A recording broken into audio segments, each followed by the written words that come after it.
যশোর কেন্দ্রীয় কারাগারে আটক বাঘেরহাট ছাত্রলীগ নেতা জুয়েল হাসান সাদ্দামকে তার মৃত স্ত্রী ও শিশু সন্তানের মুখ দেখানো হয়েছে কারা ফটকে। এ সময় সেখানে সাদ্দামের পরিবারের আরও 6 সদস্য উপস্থিত ছিলেন।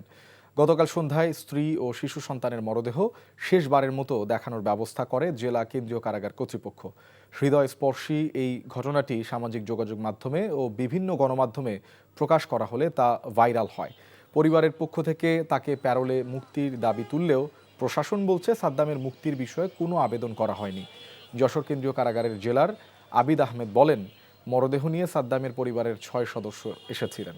কারাগারের মূল ফটকের ভেতরে সাদ্দামকে 5 মিনিট মরদেহ দেখানোর ব্যবস্থা করা হয়। স্বজনরা জানান, ছাত্রলীগ নেতা জুয়েল হাসান সাদ্দাম বিভিন্ন মামলায় যশোর কেন্দ্রীয় কারাগারে আটক আছেন। 5 বছর আগে সাদ্দাম বিয়ে করেন কানিজ সুবনা স্বর্ণালীকে। একমাত্র শিশুপুত্র নিয়ে দীর্ঘদিন ধরে স্বামীকে কারামুক্ত করতে বিভিন্নভাবে চেষ্টা করেও ব্যর্থ হন। এক পর্যায়ে হতাশায় মানসিকভাবে ভেঙে পড়ে 23 জানুয়ারি 9 মাসের শিশু সন্তানকে হত্যা করে আত্মহত্যা করেন নিজেই।